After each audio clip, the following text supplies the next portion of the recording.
Bismillahirrahmanirrahim. Assalamualaikum warahmatullahi wabarakatuh. Alhamdulillah. Alhamdulillahi rabbil alamin. Alladzi hadana lil iman wal islam wa khasyana bi syari'ati sayyidina Muhammadin khairil anam.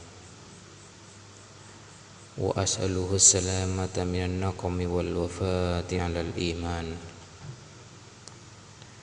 Wa asyhadu an la ilaha illallahul mun'imul mannan. Wa asyhadu anna sayyidina Muhammadan abduhu wa rasuluhul mab'utsu bi khairil adyan. Sallallahu alaihi wasallam ala sayyidina Muhammad wa ala alihi wa ashabihi sadatil a'yan. Amma ba'du.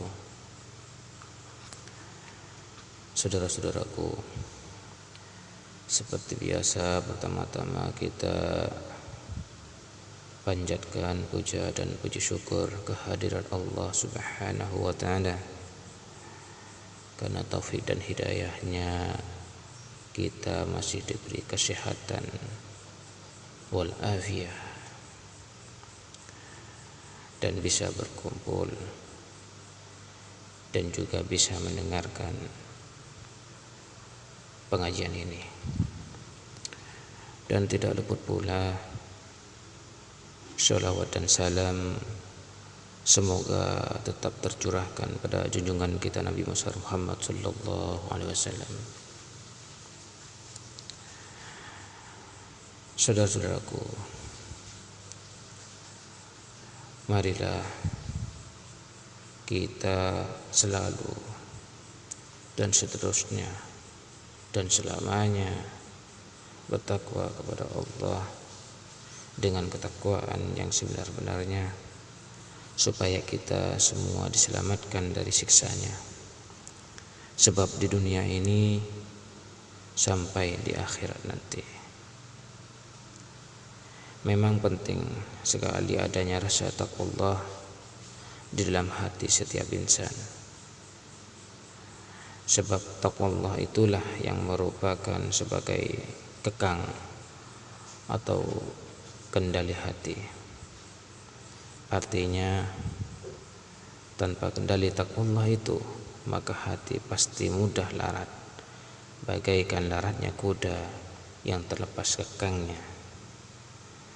Ia tidak tahu pohon, lalu ditumbuhnya. Tidak tahu jurang, lalu dimasukinya. Tidak tahu mobil, lalu diserempetnya. Akhirnya dia sendirilah yang sengsara dan celaka. Saudaraku, demikian pula halnya hati tanpa bertakwa kepada Allah.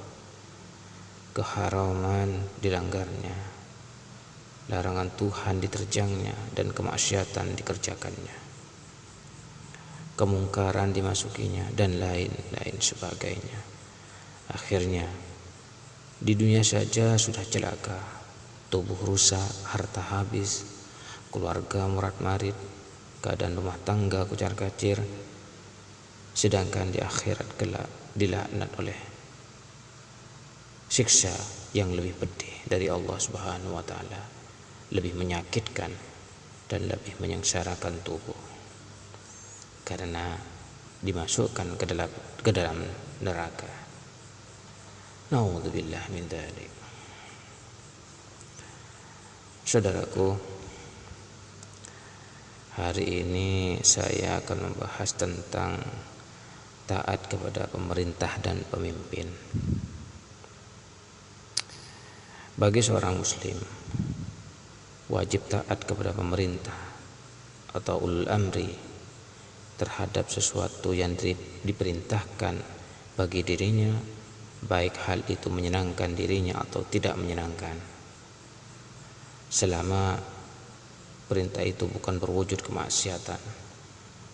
Apalagi diperintah untuk melakukan kemaksiatan, maka tidak boleh dan wajib tidak taat, karena hal itu akan mengakibatkan durhaka kepada Allah dan Rasul-Nya. Padahal Allah dan Rasul-Nya harus lebih ditaati, sebagaimana firman Allah dalam Al-Qur'anul Karim, A'udzu billahi minasyaitonir rajim. Bismillahirrahmanirrahim. Ya ayyuhalladzina amanu atti'ullaha war rasul wa ulil amri minkum. Yang artinya, hai orang-orang yang beriman, taatilah Allah dan taatilah Rasul-Nya dan orang-orang yang memegang kekuasaan di antara kamu. An-Nisa ayat 59. Dan juga Rasulullah sallallahu alaihi wasallam bersabda, as-sam'u wat ta'ah 'alal mar'il muslim fi ahabba wa kariha ma lam yu'mar bi ma'syiatin fa idza umira bi ma'syiatin fala sam'a wala ta'ah. Yang artinya tunduk dan patut wajib atas seorang muslim dalam perkara yang disenangi atau dibenci, selama tidak diperintah dengan kemaksiatan. Apabila diperintah dengan kemaksiatan, maka tidak diperkenankan untuk tunduk dan patuh. Saudaraku, ulul amri ialah orang-orang yang memegang kekuasaan untuk melaksanakan urusan dan kemaslahatan umum. Misalnya raja, presiden, gubernur, bupati, hakim, dan sebagainya. Kita wajib mentaati mereka meskipun perintah yang dikeluarkannya tidak menyenangkan kita. Misalnya pemerintah untuk maju ke medan perang. Jika negara dalam keadaan darurat, membayar pajak dan lain sebagainya. Selama perintah itu untuk kepentingan umum dan tidak diharamkan oleh Allah dan Rasul-Nya, maka wajib mentaati. Tapi apabila seorang muslim diperintah untuk melakukan kemaksiatan, misalnya disuruh untuk berbuat kezaliman, apalagi menzalimi ulama, kiai, para habaib, pendakwah, itu wajib jangan mentaati. Melakukan perbuatan yang haram seperti membuat tempat pelacuran, perjudian dan lain sebagainya, maka tidak boleh, sekali lagi tidak boleh tunduk dan patuh terhadap perintah itu, bahkan harus menentang dan memberi nasihat agar ulul amri itu sadar kembali. Taatlah kepada ulul amri atau pemerintah selama perintah itu taat kepada Allah dan Rasul-Nya. Apabila mereka melakukan kemaksiatan, berilah nasihat dengan bijaksana, dan jangan sampai kita membiarkan mereka melakukan kemaksiatan dan kezaliman seenaknya saja, apalagi kita cenderung kepada mereka. Pokoknya jangan sampai. Hal ini telah ditegaskan oleh Allah dalam firman-Nya dalam Al-Qur'anul Karim. A'udzu billahi minasyaitonir rajim. Bismillahirrahmanirrahim. Wa la tarkanu ilal ladzina zalamu fatamassakumun nar wa ma lakum min dunillahi min awliya thumma la tunsurun.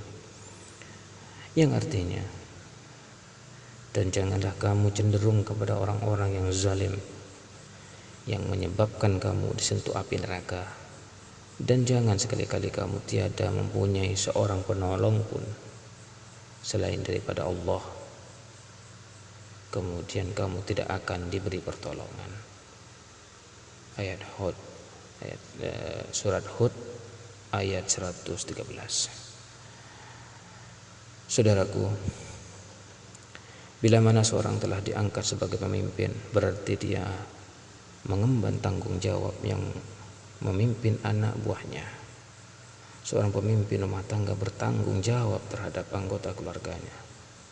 Seorang pemimpin perusahaan bertanggung jawab terhadap semua karyawannya. Pemimpin negara bertanggung jawab terhadap semua rakyatnya.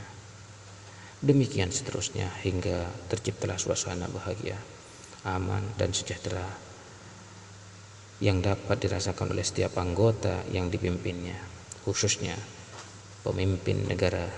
Dia bertanggung jawab mewujudkan suasana bahagia yang benar-benar dapat dirasakan oleh setiap warga negaranya. Itulah tujuannya mengapa sampai diangkat seorang pemimpin. Akan tetapi dapatkah seorang pemimpin melakukan tugas itu tanpa mendapat dukungan rakyatnya?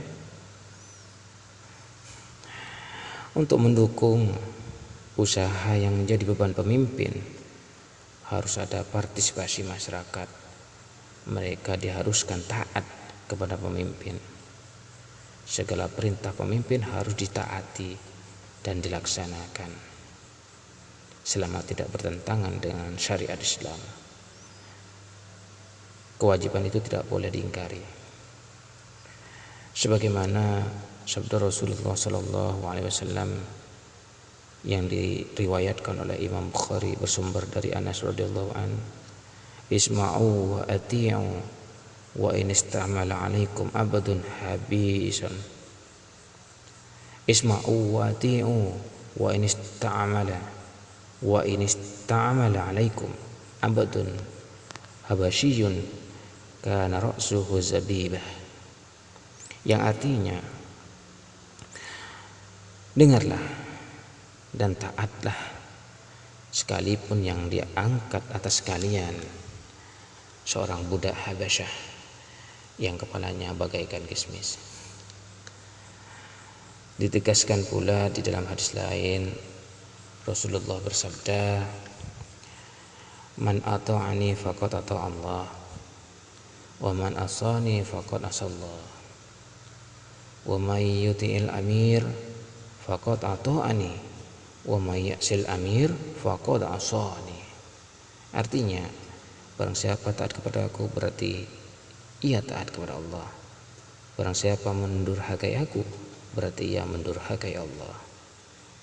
Dan barang siapa taat kepada pemimpin berarti ia taat kepada aku. Dan barang siapa mendurhakai pemimpin berarti ia mendurhakai Allah. Begitulah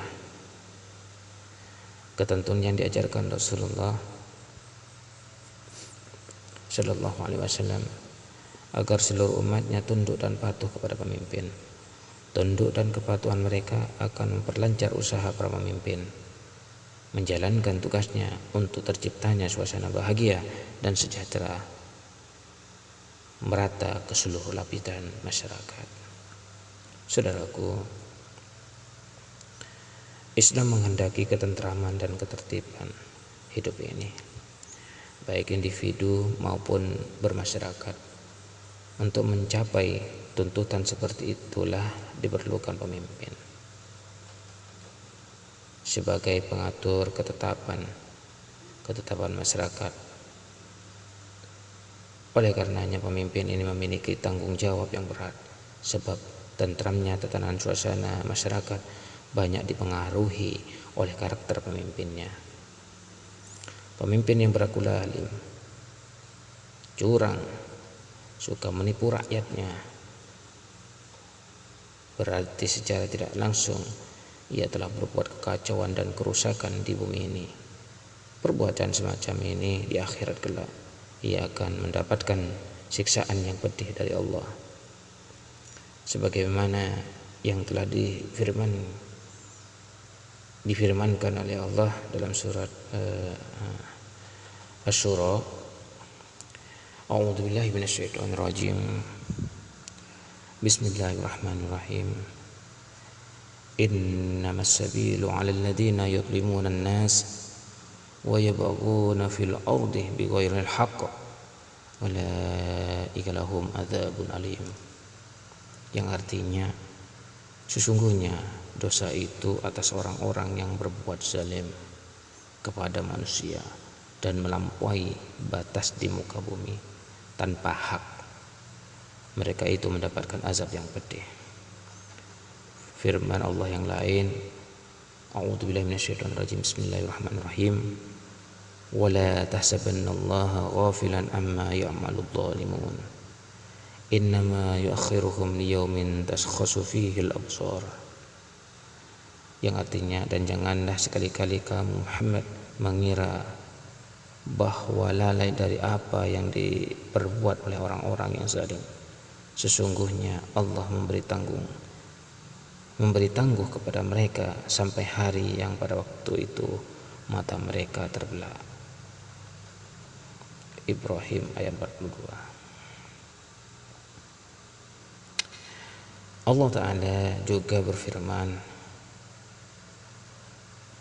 وَمَا كَانَ رَبُّكَ مُهْلِكَ الْقُرَى حَتَّى يَبْعَثَ فِي أُمِّهَا رَسُولًا يَتْلُو عَلَيْهِمْ آيَاتِنَا وَمَا كُنَّا مُهْلِكِي الْقُرَى إِلَّا وَأَهْلُهَا ظَالِمُونَ.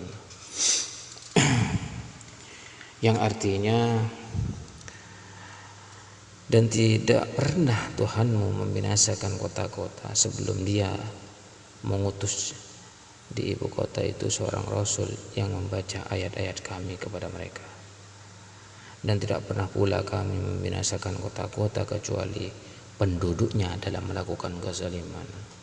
Al-Qasas ayat 59. Demikian juga Rasulullah SAW melalui hadisnya mengatakan kepada pemimpin yang curang dan berbuat zalim kepada rakyat yang besok di hari kiamat akan mendapat siksaan yang pedih. Asyaddun nas adzab yaumil qiyamah imamun jair. Manusia yang paling berat siksaannya di hari kiamat nanti adalah imamun jair, pemimpin yang zalim. Saudara-saudaraku, dari beberapa ayat barusan dan hadis barusan dengan tegas menunjukkan bahwa pemimpin atau penguasa yang menipu rakyatnya itu berarti menzalimi rakyat. Maka pemimpin seperti itu kelak di akhirat akan memperoleh siksaan yang pedih dari Allah Subhanahu wa taala sebagai balasan perbuatannya. Tetapi apabila penguasa itu bisa memegang kedisiplinan dan keadilan sehingga menjadi dambaan seluruh rakyatnya, maka Allah pun akan memberikan kegembiraan dan kasih sayang kepadanya. Seperti sabda Rasulullah sallallahu alaihi wasallam, al-muqsitu ala manabirin min nuril ladina ya'diluna fi hukmihim wa ahlihim wa ma wallu. Para pemimpin yang adil dan akan tinggal di atas panggung-panggung yang berbuat dari cahaya. Ialah orang-orang yang berlaku adil dalam memutuskan perkara dan mengurusi ahli-ahlinya serta segala sesuatu yang diserahkan kepadanya. Di samping itu juga, bila mana penguasa dapat berlaku adil kepada rakyatnya sehingga merasa mendapat naungan dari kepemimpinannya, maka ia pun di akhirat kelak akan mendapat naungan dari Allah Subhanahu wa taala. Sebagaimana sabda Rasulullah sallallahu alaihi wasallam, al-imamul adil yudilluhu Allahu fi dhillihi yaumal la dhilla illa dhilluhu. Penguasa yang adil Allah akan menaungi kepadanya pada suatu hari yang tiada lagi naungan, kembali hanya naungannya. Saudara-saudaraku, demikianlah pembahasan tentang mentaati pemimpin atau pemerintah. Biarpun sedikit, singkat, semoga bermanfaat. Kurang lebihnya saya yang awam ini minta maaf. Sekali lagi, semoga bermanfaat. Akhirul kalam, assalamualaikum warahmatullahi wabarakatuh.